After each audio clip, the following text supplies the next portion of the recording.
Olá, este é o Poder Entrevista. Eu sou Nicolas Chores, repórter do Poder 360, e vou entrevistar o líder do PT no Senado, Fabiano Contarato, do Espírito Santo.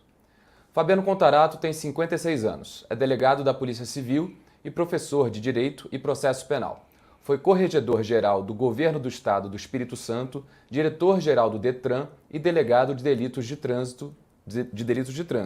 Em 2019, foi eleito ao cargo de senador pela Rede. Em janeiro de 2022, migrou para o PT.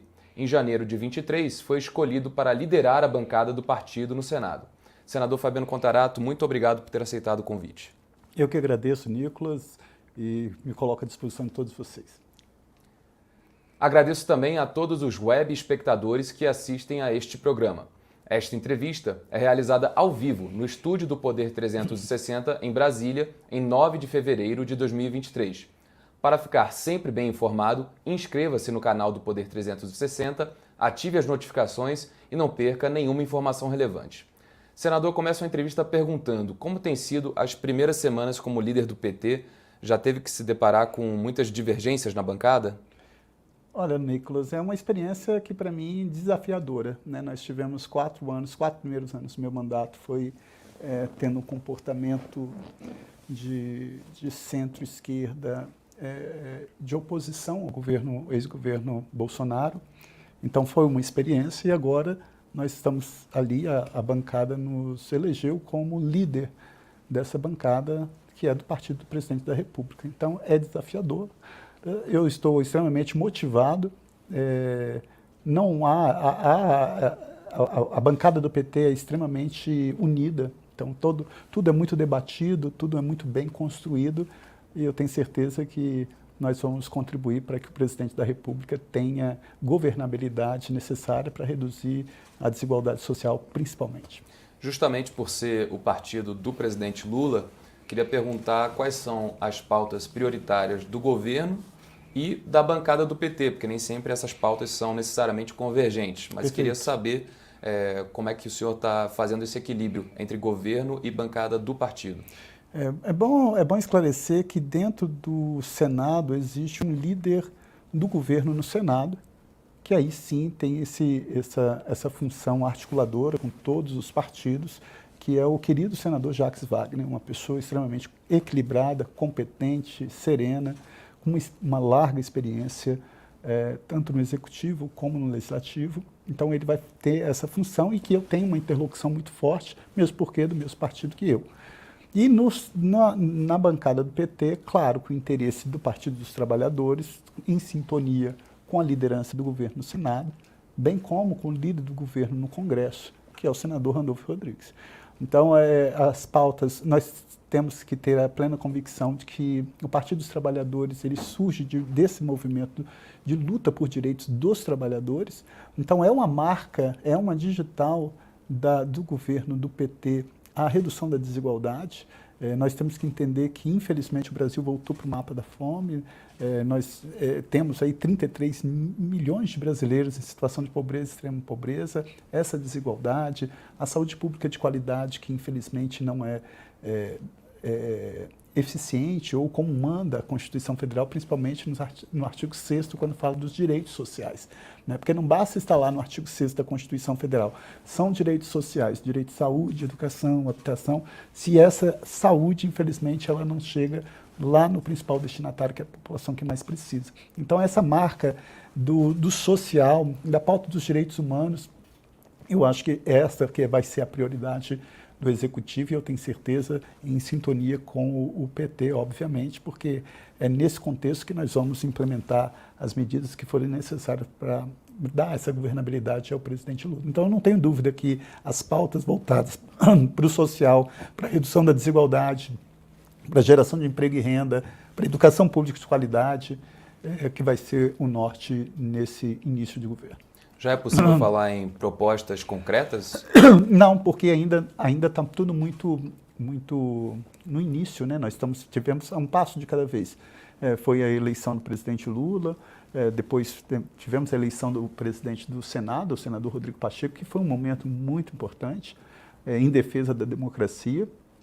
E depois a eleição da mesa, agora as articulações para a formação dos blocos de partidos, e aí sim definição das comissões para fazer essa interlocução. Claro que eu, como líder, também já mantive contato com alguns ministros do presidente Lula. Isso está sendo construído, mas não tem ainda nada definido, falando, esse de forma bem pragmática, de forma bem objetiva, é isso ou aquilo. Não, a conversa é nesse tom, no sentido de cumprir até mesmo todo o programa de governo do presidente Lula. O senhor falou muito da pauta da redução da desigualdade, dos direitos humanos. Nós temos 2 ministérios já encarregados disso, né? De um lado, pelo menos eu estou entendendo, que é o Desenvolvimento Social e Combate à Fome, que está com Wellington Dias. Isso. Do outro, Direitos Humanos, com Silvio Almeida. É com esses ministros, por exemplo, que o senhor tem mantido interlocução? Com o próprio ministro da Fazenda, com Wellington Dias, com o ministro dos Direitos Humanos, já estou marcando uma audiência que eu ainda não tive com ele. Mas eu quero aqui fazer uma ressalva também, por exemplo, que quando eu entrei no Senado, eu ainda estava na rede de sustentabilidade e eu presidia a Comissão de Meio Ambiente do Senado, que é uma comissão de extrema importância, porque ela vai impactar na economia, ela vai impactar na redução da desigualdade social, na relação comercial do Brasil com o mundo, e que, infelizmente, no governo Bolsonaro foi um ministério que foi desmantelado, né? O ex-presidente queria acabar de direito, não conseguiu, mas ele acabou de fato quando ele enfraqueceu todo o Ministério do Meio Ambiente. Então, o que está acontecendo, esse genocídio dos povos Yanomamis, eu já tinha denunciado lá atrás à Procuradoria-Geral da República. Eu, quando estava na CPI da Covid, que eu nem membro era, nem titular, nem suplente, eu fui, acho que, o único parlamentar que sustentou a tese do indiciamento por genocídio de povos indígenas e que, infelizmente, não foi acatado. Então, essa pauta ali, que vai impactar em todos os aspectos, porque se você pegar um dia de funcionamento na floresta amazônica, que vale a produção de 20 bilhões de toneladas de chuva, que vão formar os rios voadores, que vai fazer chover no norte, no sul, no centro-oeste, e assim sucessivamente. Controla a salinidade do mar. Então, floresta em pé é uma tecnologia de altíssima ponta. Então, nós temos que fazer isso com responsabilidade, porque direito ao meio ambiente ecologicamente equilibrado é uma garantia constitucional expressa no artigo 225. Então, todas essas pautas envolvendo povos indígenas, que elas são interdisciplinares, né? Elas se comunicam, né? Eu não posso falar em direitos humanos sem falar no Ministério dos Povos Tradicionais, sem falar no desenvolvimento social. Então, acho que essa interlocução ela vai, ora, falar com um ou com todos ao mesmo tempo.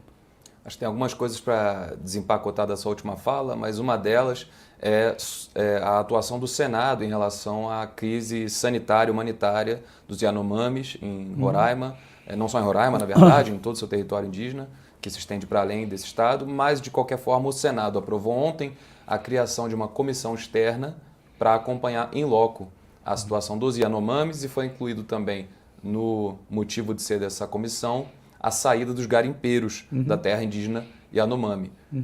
Os 3 senadores de Roraima, Chico Rodrigues, Dr. Irã e Messias de Jesus, estão nessa comissão. Eu não sei se algum outro foi incluído e acredito que estejam já em Roraima, mas ontem tiveram um discurso que me pareceu mais preocupado com a situação dos garimpeiros do que com a situação dos indígenas. Então eu queria saber, diante dessa sua última fala, como é que o senhor avalia, né, a criação dessa comissão externa e como, por exemplo, a bancada do PT pode se encarregar também desse assunto? Bom, na verdade, é uma comissão de extrema importância, mas que eu sempre primo por uma coisa que é aquilo que está na Constituição, no artigo 37, que é um dos princípios que rege a administração pública, é a impessoalidade. E que a gente não pode, e que nós temos que ter um comportamento imparcial. Eu tive a oportunidade de falar isso também com o presidente do Senado, o senador Rodrigo Pacheco, da necessidade de ampliação dessa comissão, de não ter, e aqui eu não estou entrando no mérito, fazendo juízo de valor dos colegas senadores de Roraima, mas que é de extrema importância que nós tenhamos uma comissão mais plural, e aí foi a aprovação, salvo engano, de 5 nomes, e que nós temos interesse em participar, seja através da Comissão de Direitos Humanos ou a própria indicação do Partido dos Trabalhadores para compor essa comissão de forma a garantir para que não haja dúvida sobre a forma como vai ser conduzido essa comissão externa, que eu acho de extrema importância. Nós temos que entender que é esse o contexto, e é esse contexto que tem que ser apurado nessa comissão externa, e que, para mim, isso só vai ter uma legitimidade maior, volto a falar, sem entrar no mérito dos colegas, tendo essa pluralidade com outro olhar, até mesmo, porque você pegar senadores só da região, você pode, de alguma forma, estar contaminado com aquela situação que está ali. Quando você pega um observador, uma pessoa de fora, esse olhar ele é um tanto quanto mais diferenciado. Contaminar até é um verbo adequado para usar nessa situação, né? Diante do que está acontecendo lá na região. A outra coisa que o senhor falou na sua última fala, aliás, anterior a essa resposta, foi sobre ter presidido a Comissão de Meio Ambiente, que nas últimas semanas, pelo que eu escutei dentro da bancada do PT, seria uma das comissões que o partido poderia pleitear. Queria saber um pouco como é que está essa discussão. A Comissão de Direitos Humanos, eu sei que também é importante para o partido, mas a de Meio Ambiente é uma comissão que o PT deseja presidir? Olha, perfeitamente. O PT, nós debatemos aí quais são as ordens de prioridade dessas comissões. E, obviamente, por identidade com o campo do Partido dos Trabalhadores e das Trabalhadoras, todas essas comissões sempre foram, se você quiser, até mesmo por uma questão de identificação mesmo, né? Eu não estava no PT, mas eu presidi a Comissão de Meio Ambiente do Senado. Hoje eu sou vice-presidente da Comissão de Direitos Humanos. O titular, o presidente, é o senador Humberto Costa, que faz um brilhante trabalho. E se você pegar hoje quem é o presidente da Comissão de Direitos Humanos, é o senador Jacques Wagner. De Meio Ambiente. Desculpa, de Meio Ambiente, é o senador Jacques Wagner. Então você vê que em todas essas comissões sempre tem esse olhar mais de identificação mesmo. Então, óbvio que para o PT essas comissões é de interesse em ocupar, em ordem, nesse sentido, Comissão de Direitos Humanos, Comissão de Assuntos Sociais, Comissão de Meio Ambiente seriam prioridades do Partido dos Trabalhadores. E agora o senhor falou antes também da defesa dos trabalhadores e da redução da desigualdade. Eu acho que é um pouco nesse contexto que o presidente Lula, nas últimas semanas, tem criticado muito o nível da taxa básica de juros, a Selic, aqui no Brasil. O Banco Central manteve essa taxa agora em 1º de fevereiro, em 13,75% ao ano. Eu queria saber como o senhor e a bancada do PT avaliam a autonomia do Banco Central. Bom, eu acho que esse ponto é de extrema importância. Eu costumo sempre exemplificar isso, Nicolas. Você elege um presidente da República através do ato mais sublime de uma democracia, que é o sufrágio universal, é o voto. Então, a população brasileira depositou o voto de confiança no presidente da República. Agora, então, ele vai ser julgado pelo sucesso ou fracasso da política cambial e econômica. Agora, se ele não tem um meio para fazer e dar efetividade a isso fica... É isso que eu acho, que eu entendo a razão a queixa do presidente da República. Como ele falou, olha, eu tenho que ter. Então, eu acho que... Eu não acredito que esse debate vai ser feito agora, não acredito. Eu acho que não tem clima para isso, mas que é uma coisa que tem que ser refletida, até que ponto efetivamente que é positivo essa autonomia do Banco Central. Claro que a gente tem que, hoje, é isso que foi aprovado, nós temos que cumprir, nós vivemos na democracia, nós temos que fortalecer as instituições e nós temos que cumprir essas determinações. Então, quando o presidente fala assim que compete o Congresso, é porque, efetivamente, nós que chancelamos o nome do presidente do Banco Central, mas compete a nós também ficarmos atentos e vigilantes a isso. Agora, eu acredito muito no poder de articulação, na sensibilidade, na liderança do presidente Lula, e eu tenho certeza que isso é uma conversa entre o ministro da Fazenda, o próprio presidente do Banco Central. O terreno vai ser melhor para você contornar qualquer atrito ou qualquer ponto de vista diferente que possa ocorrer aí. Então, eu recebo quando eu vi essa fala, eu entendi perfeitamente, porque eu acho que é legítimo, porque você imagina, você é cobrado e você não tem um meio. Então, a população precisa entender isso, que essa política econômica está na mão de uma pessoa que tem um mandato. Esse mandato ocupado por uma pessoa que foi indicado pelo ex-presidente Jair Bolsonaro. Então é isso que está em jogo, é isso que está dado e que tem um mandato que vai até dia 31 de dezembro de 2024. Então eu acho que nada que um diálogo, uma convergência que possa, dentro do espírito republicano, tirar qualquer dúvida e sanar essas dúvidas que tenham. Acho que tem tudo para dar certo e isso é página virada, eu acredito. Dentro dessa palavra-chave do diálogo, queria pedir seu comentário sobre duas coisas que aconteceram ontem. A primeira, uma declaração do presidente do Senado, Rodrigo Pacheco, em defesa da autonomia do Banco Central, e em defesa também de uma reunião dos dois homens que ele disse que são homens de boa intenção, o presidente Lula e o presidente do Banco Central, Roberto Campos Neto. A segunda coisa que eu queria pedir seu comentário sobre falas dos líderes do governo na Câmara, José Guimarães, e do PT na Câmara, Zeca Dirceu, de que apoiariam um requerimento para convidar o presidente do Banco Central a explicar a sua política monetária na Câmara. Bom, na verdade, o presidente Pacheco ele está tendo um comportamento extremamente republicano. Ele está falando, olha, hoje foi estudado, debatido a autonomia do Banco Central. Não entrando no mérito, talvez por um vazio deixado pelo ex-presidente, essa foi a melhor saída. Então, é isso que foi entendido, isso foi legitimado, isso foi aprovado. Então, hoje é como se ele falasse, hoje não tem discussão sobre essa autonomia. É isso que está aqui, é isso que nós vamos cumprir. Agora, com relação a convidar ou convocar, eu acho que a gente tem que ter mais sobriedade, mais serenidade. A gente tem que entender que qualquer movimento que se faça de convite ou convocação, qual vai ser a repercussão disso? Né? Será que esse é o melhor caminho? Qual o melhor momento para fazer isso? Será que isso é agora? Isso é positivo? Ou seria mais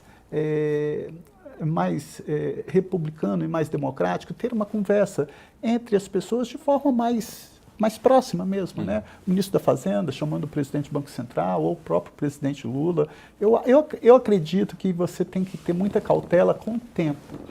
Às vezes você pode ter a boa intenção, mas o efeito desse comportamento pode ser pior, né? Impactando inclusive no aspecto econômico. Então eu acho que eu gosto muito de citar um filósofo chamado Victor Hugo, né? Que ele falava o seguinte, tem uma frase que eu acho fantástica, ele fala o seguinte: não há nada mais poderoso do que uma ideia quando o seu tempo chega.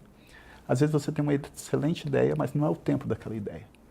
Né? Eu gosto de dar o exemplo do projeto que eu aprovei, que foi a lei do piso salarial da enfermagem. Precisou vir uma pandemia para matar 700 mil pessoas para a gente enxergar o valor desses profissionais. Então, a ideia chegou no momento exato. Então, ali foi aprovado, foi PEC, etc., que infelizmente o ministro Barroso suspendeu, mas eu falo que a ideia chegou no momento adequado. O que eu estou querendo trazer com esse exemplo será que a ideia de se convidar ou convocar é o momento adequado? Ou seria mais interessante que dentro de um mandato você pudesse fazer isso como um programa que entrasse no calendário, por exemplo, de 3 em 3 meses fosse chamado, ou de 4 em 4 meses, para analisar, para debater, aí tudo bem, você não teria uma coisa que fosse, não, foi porque teve a repercussão da fala, então vamos chegar para...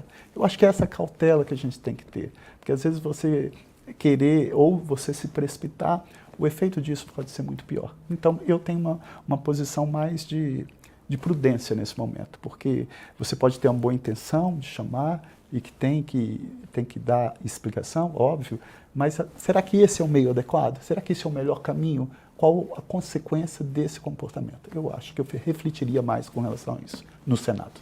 Então, para resumir esse assunto da autonomia do Banco Central, nas palavras de Victor Hugo, o senhor acha que o momento para a ideia de se debater mudanças nessa lei é outro e não o atual? Eu acredito sim, porque você tem uma pessoa que está num mandato que só termina em 31 de dezembro de 2024. E isso já foi debatido recentemente, essa autonomia do Banco Central. Existe isso. Eu acho que tem que se pegar a lei e cumprir o que ela determina. Então, se num momento, num futuro próximo ou distante, a gente refletisse e falasse assim, não, agora vamos voltar ao assunto novamente, porque senão fica muito uma coisa que se muda de forma muito constante, isso não é positivo. Sim. Então você tem ali um mandato, tem que ser respeitado, que vai até 31 de dezembro. Se tem qualquer questionamento, que tem inquietação, que tem queixa, que é legítimo, chega, conversa, através de um diálogo extremamente republicano. Agora, você chegar e tomar medidas mais, talvez, precipitadas, o efeito pode ser pior. Senador, qual é a sua avaliação e a da bancada do PT sobre as medidas provisórias do CARF, que muda a regra do voto de desempate do Conselho de Administração dos Recursos Fiscais, e também da MP que trouxe o COAF, o Conselho de Controle das Atividades Financeiras, de volta para a vinculação administrativa do Ministério da Fazenda? Eu acho o seguinte, essa situação do desempate, se você pegar no mundo, você não existe isso. Às vezes você tem que entender que no Brasil vigora um princípio chamado princípio da legitimidade dos atos praticados pela administração pública. O Estado tem a presunção de legitimidade. Vou dar um exemplo simples para quem estiver nos acompanhando entender. Quando você tem lá um policial rodoviário federal, um guarda municipal que lavrou um auto de infração por você ter avançado um sinal semafórico, há a presunção de legitimidade. Por mais que você entre com recurso ou não, aquilo é verdadeiro. Porque o Estado tem esse poder de polícia. O Estado presume-se a presunção de legitimidade dos atos praticados. Por que eu estou falando isso do CARF e do desempate? Porque hoje nós temos uma situação em que, no mundo, você não assegura tantas instâncias para se recorrer, claro, com relação ao contribuinte. E eu vejo há uma discussão sobre esse voto de qualidade, se teria, ou se no caso de desempate, abriria a possibilidade de chamar para fazer uma composição, falar assim, tudo bem, houve desempate, então nesse caso vamos ceder ali ou vamos fazer aqui. Eu tenho uma certa cautela, e eu tendo a oportunidade, eu vou falar até isso com o ministro Haddad, porque isso pode, de alguma forma, às vezes você tem uma boa intenção, mas lá na frente pode fazer com que os conselheiros passem a ter um comportamento de tudo jogar para o empate. E isso não vai ser tão positivo. Então, eu acho que essa coisa do desempate tem que ser muito bem trabalhada. Isso está sendo trabalhado, inclusive com parceria da própria Ordem dos Advogados do Brasil, para garantir essa legitimidade como um todo. Ninguém está aqui querendo penalizar A ou B, mas que tenha que ter uma responsabilização, principalmente para quem pratica sonegação, para as grandes empresas. Eu acho que é nesse contexto que a gente tem que caminhar. Quanto à mudança do guarda-chuva administrativo do COAF para o Ministério da Fazenda? Eu acho que ele deveria ir para o Ministério da Fazenda, né? Eu acho que hoje ele está vinculado... Estava ao Banco Central. Ao Banco Central. Então, eu acho que isso não é tão relevante na minha concepção, porque aquilo ali ele tem uma função... Ela é mais passiva do que ativa. Ele não vai divulgar absolutamente nada, ele vai receber informação. Então, eu acho que essa é uma discussão que, para mim, não é tão relevante. Particularmente, eu não vejo relevância nisso. Eu vejo relevância, principalmente, nos julgamentos em caso de desempate por voto de qualidade. Porque hoje você tem uma composição, salvo engano, paritária entre contribuintes, e que você pode, de alguma forma, que não é o mesmo modelo, porque você vê, quando você fala assegurado, contraditório e ampla defesa, ele equivale ali a um processo judicial. Então, se você perdeu numa esfera administrativa, você está em peça que você entra, que busca a tutela jurisdicional do Estado através do Poder Judiciário. Agora, você trazer isso para o administrativo, violando colocando em dúvida essa presunção de legitimidade dos atos praticados pela administração pública, eu acho que isso é muito grave. Eu acho que a gente tem que partir da premissa da boa-fé. A premissa de que o Estado está cumprindo com suas obrigações e que está cobrando quem deva pagar pelo tributo, pela taxa, contribuição de melhoria ou pelo imposto, enfim. Senador, uma das preocupações do presidente Lula ao montar o seu ministério, pelo menos inicialmente, era não deixar a base governista no Congresso desguarnecida de nomes experientes. E dois desses nomes, Camilo Santana e Wellington Dias, foram eleitos senadores, acabaram sendo nomeados ministros. Camilo Santana da Educação, Wellington Dias do Desenvolvimento Social e Combate à Fome. Suas suplentes assumiram, no Senado, mas só a de Camilo Santana, que é do PT. A suplente de Wellington Dias, Jussara Dias, deve permanecer no PSD. Isso preocupa o senhor como líder, que poderia estar liderando nomes mais experientes, mas agora entraram suplentes nos lugares desses senadores? Não, eu acho que isso é uma percepção e é um livre convencimento do presidente Lula, que é uma pessoa experiente, né? Presidiu esse país por 2 mandatos, extremamente articulado, extremamente sensível. Então ele tem essa serenidade, esse equilíbrio para ver isso. Eu acho que ele escolheu o Camilo e o Wellington experientes justamente para estar em pastas de extrema importância. Nós temos uma base aliada ao presidente da República muito boa, muito sólida, muito forte, muito consistente, e que eu não acredito que o fato deles não estarem no Senado, isso vai, de alguma forma, prejudicar. Mas, falando em base, quantos senadores o senhor acha que hoje compõem a base de apoio ao governo no Senado? Eu acho que isso é muito difícil de você falar de um critério de natureza objetiva, né? Você vai ter pautas que você pode ter mais ou menos. Então, eu acho que você tem que ter esses partidos que fazem a base do presidente Lula, mas que você, numericamente, ora você vai, e é legítimo, ora você vai estar concordando e votando a favor das medidas estabelecidas de interesse do Executivo e horas não. Mas não existe um número, uma regra matemática, um critério objetivo falando 50, 55.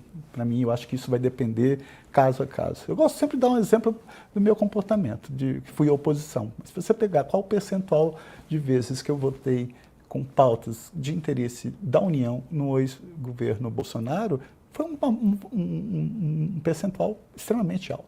Acho que, se eu salvo engano, é de 60% a 70%. Então, eu acho que isso vai depender muito dessa articulação. Eu acho que é isso. Eu clamo muito, e eu quero muito, enquanto líder, ter a possibilidade de exercitar esse diálogo para convergência, de falar com os diferentes, eu acho que de aprender com eles. Porque você falar com os iguais é muito tranquilo. Agora, eu sentar olhando nos seus olhos e falando, olha, isso é de interesse da população por causa disso, disso, disso. E você vai me contra-argumentar e nós vamos entrar num consenso. Acho isso legítimo e eu acho que isso é que me fascina estar na liderança do Partido dos Trabalhadores. O PT tinha a expectativa de ter uma bancada com 10 senadores. Essa expectativa não se confirmou. Hoje a bancada tem 8 senadores. Eu queria entender por que não se concretizaram as migrações da senadora Jussara Lima, que eu mencionei, a suplente de Wellington Dias, e do senador Randolfo Rodrigues. Eu acho que da senadora Jussara deve ter, aí eu não tô falando com convicção, porque é uma discussão entre o PSD de Dado e o próprio Wellington Dias no Estado. Então, mas que eu acho que isso de um momento, estando ou não, o que importa é que, havendo o comprometimento, o comportamento de adesão ao programa de governo do presidente Lula, tudo vai se resolver da melhor forma. E a decisão do senador Randolfo Rodrigues de vir para o PT, em que ele teria dito que viria e que nós ficamos extremamente felizes até com essa possibilidade, espero que venha, eu acho que isso é uma questão muito, muito pessoal do parlamentar, né? Eu fiquei um bom tempo para decidir, né? Eu falei, tanto é que se vocês pegarem, muito tempo antes eu falei que eu estaria saindo da rede de sustentabilidade. Mas aí você vai vendo qual o melhor momento, volto a falar no Vitor Hugo, o melhor momento daquela ideia, qual o melhor momento para entrar em qual partido. Mas eu acho que isso, o que importa é que tanto o senador Randolfo, tanto a senadora Jussara são companheiros, estão na base, e que se estão ou não no PT, esse é um momento, uma coisa que é simplesmente pragmática de estar ou não, mas que a bancada hoje do PT tem 8 senadores, espero que venham outros, espero que o senador Randolfo venha, espero que a senadora Jussara, queria muito que a nossa querida senadora Zenaide também viesse para o PT, porque tem identidade, então ela pode estar lá no próximo, mas ela tem adesão e tem um comprometimento com aquilo que é muito caro, que é a razão de ser da nossa existência, né? Porque quando você eu venho de uma família muito pobre, não estou falando disso vitimismo não. Meu pai era motorista de ônibus, criou 6 filhos, eu sou mais novo. Eu não tinha dinheiro para pegar ônibus, não tinha as políticas de incentivo ao estudante. Eu tinha que falar, eu sou filho do motorista Alvino, deixa eu entrar pela frente. Então, quando você vem da educação pública, minha vida foi na educação pública. Eu sempre utilizei o Sistema Único de Saúde. Então, você tem isso como parte de sua vida. Então, você quer isso melhor para a população, né? Então, eu sempre acordo e é como se algo me arranhasse minha alma falando assim, o que eu posso fazer para contribuir para reduzir a desigualdade? para dar dignidade. Isso não é papo de político da boca para fora, não. Essa coisa, tudo isso é muito efêmero, Nicolas, né? A pandemia veio aí. A pandemia veio aí, foi um vírus que falou, olha, só vou atingir o ser humano. Não atingiu o animal, não atingiu nada.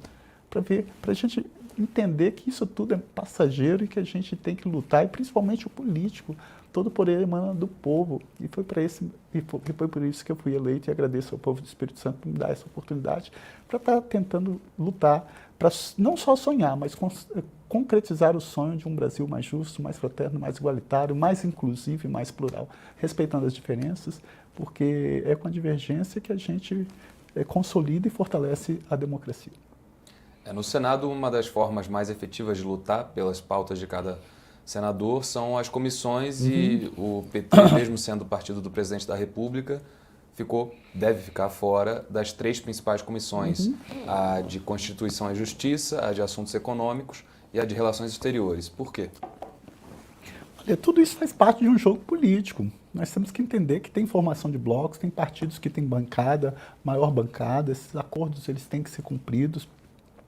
E que se entendeu que a melhor convergência fosse com esses nomes, eu acho que independe de estar ou não à frente da CCJ, da CAI ou da CRE, o que importa é que tenhamos parlamentares, a comissão composta de senadores, titulares e suplentes, e eu tenho certeza que todos esses presidentes aí dessas comissões têm uma interlocução e um diálogo permanente, direto com o PT. E eu acho que eu não vejo problema nisso. Senador, vamos fazer agora, para encerrar a entrevista, um bate-bola. Eu vou dizer um tema e o senhor faz um rápido comentário a respeito do assunto, diz se é a favor ou contra. Pode ser? Pode ser. Concurso para policiais legislativos. Um novo concurso. Eu acho que você tem que ter cautela. É necessário fazer esse concurso agora? Porque nós temos uma situação de desigualdade social muito grande. Então, eu teria que ver a situação fática para falar, é necessário fazer concurso agora. Teria prudência com relação a isso. Jair Bolsonaro. Tem que ser responsabilizado por tudo que ele fez, seja civil, administrativa ou criminalmente. Lula.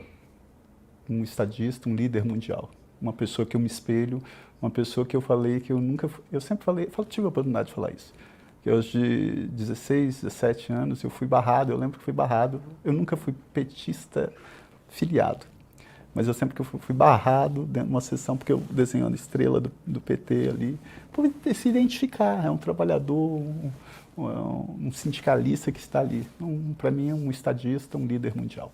Alexandre de Moraes. É uma pessoa de extrema importância, guardião da espinha dorsal do Estado Democrático de Direito, que é a Constituição Federal. Fernando Haddad. Um brilhante ministro, uma pessoa que eu admiro muito, que teve uma excelente passagem no Ministério da Educação e agora tenho certeza no Ministério da Fazenda vai fazer um excelente trabalho. Uma reforma tributária que institua um imposto sobre grandes fortunas. Extremamente necessário. Se dependesse de mim, é o que eu mais clamo. Eu acho inadmissível, isso está na Constituição Federal, que a União tem que instituir imposto sobre grandes fortunas. Não é razoável a população que menos ganha pagar muito mais e aqueles que mais ganham pagarem o mesmo percentual. A legalização do uso recreativo da maconha. Sou contra. Eu acho que no momento o Brasil tem que passar por um processo de educação e um processo de conscientização muito mais amplo. A flexibilização da lei que trata sobre o aborto. Acho que tem que ser mantido o que já foi decidido. O artigo 128 do Código Penal é claro. Não se pune o aborto praticado pelo médico. 1. Quando a gravidez for resultante de estupro. 2. Quando não há outro meio para salvar a vida da gestante. E o Supremo colocou uma terceira hipótese, que é no caso de anencefalia, ausência de cérebro, e da má formação ali. Essas 3 hipóteses, para mim, têm que ser mantidas. Cotas para minorias em universidades. Eu acho de extrema importância, porque falar que todos somos iguais perante a lei sem distinção de qualquer natureza está longe de ser uma realidade. Basta você ver nos grandes concursos públicos, né, o percentual de de pretos e pardos, a população LGBTQIA+, a população indígena, próprias mulheres. A mulher, ela entra em igualdade, mas ela não alcança os cargos de direção dentro do concurso público. Quem dirá na iniciativa privada? Privatização dos Correios e de outras estatais. Sou totalmente contra. Eu acho que são empresas que têm uma função social muito grande e que nós temos que estar lutando por esse patrimônio da população brasileira. Excludente de ilicitude para policiais. Eu acho que tem que ser como manda o Código Penal. As excludentes de ilicitude, elas são expressas no Código Penal. Legítima defesa, estado de necessidade, exercício regular do direito, estrito cumprimento do dever legal. Todos somos iguais perante a lei, sem distinção de qualquer natureza. E o policial que está ali exercendo o poder de polícia, ele está em nome do Estado. Então, se ele pratica reagindo a uma agressão atual e iminente, ele vai estar amparado por uma excludente de ilicitude. Mas isso vale para qualquer pessoa. O projeto de lei contra fake news, inclusive já aprovado no Senado, que impede a retirada de posts de políticos do ar. Eu sou favorável ao projeto que foi aprovado, de autoria, salvo engano, do senador Alessandro Vieira, que está no Congresso e que o relator, salvo engano, é o Orlando, o deputado Orlando. Sou favorável.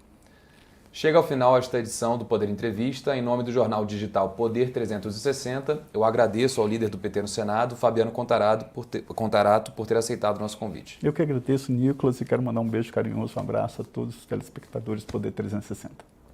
Agradeço também a todos os web espectadores que assistiram a este programa. Esta entrevista foi realizada ao vivo no estúdio do Poder 360 em Brasília, em 9 de fevereiro de 2023. Para ficar sempre bem informado, inscreva-se no canal do Poder 360, ative as notificações e não perca nenhuma informação relevante. Até a próxima e obrigado.